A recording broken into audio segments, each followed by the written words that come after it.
शेतातच पाणी द्यायला जायचं. काही फिरून मागे फिरून ते भेटणार थोडी आहे. कारण मी सार्वजनिक काम करणारा आमदार आहे. वैयक्तिक माझ्याकडून काही कामं होतील, काही होणार की नाही. आणि मी आता ठरवलेलं आहे, वैयक्तिक कामाला जो माझ्याकडे येईल त्यांनी विचार करूनच यावं. कारण माझा फोकस आता सार्वजनिक कामं करून हा मतदारसंघ पुढे नेणे आहे. वैयक्तिक कामामध्ये करून तो कार्यकर्ताही थकून जाते, मी थकून जातो. त्यालाही काही भेटत नाही, मलाही काही भेटत नाही.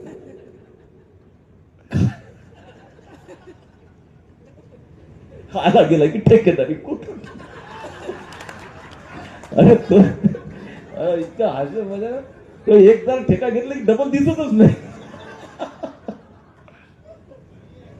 ठेकेदारी करणं काम कोणाचं आहे? जिथं कोणी इस्टॅब्लिशमेंट आहे, जिथं पैसा सगळे लायसन आहे, सगळ्या गोष्टी आहेत, कोणी उठलं की नाही ठेकेदार भाऊ. अरे ठेका घेतला तो मरतेच तो कार्यक्रम. तो म्हणते भाऊ तो अधिक पैसेच नाही का, ते व्याजाने एवढे आणले 5-10% व्याजाने पैसे त्या कामाला लावायले. तर व्याजामध्ये येतात, नफा तर राहिला, घरातून 50 टाका लागतात त्याच्यात. बंडू बरोबर आहे ना.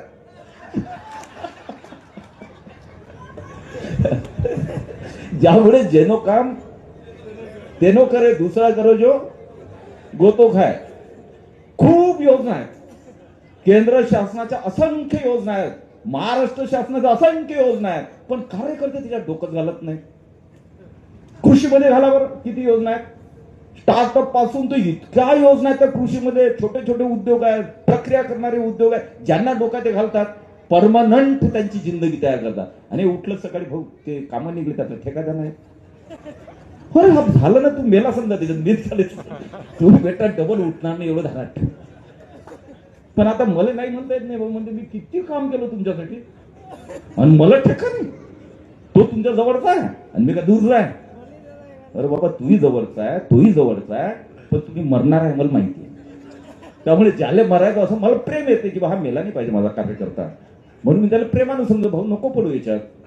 पण आता कुठे समजतच नाही, त्याला मी काय करणार आहे. अनुभव सगळ्यांना चांगले आलेले आहेत. राजीव मुयांडे बरोबर आहे, खूप छान अनुभव सगळ्यांना आलेले आहेत.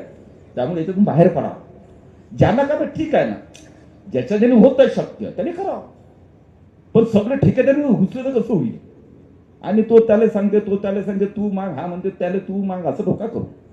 आपल्याला सगळ्यात मोठं ध्येय मतदारसंघ पुढे न्यायचं आहे.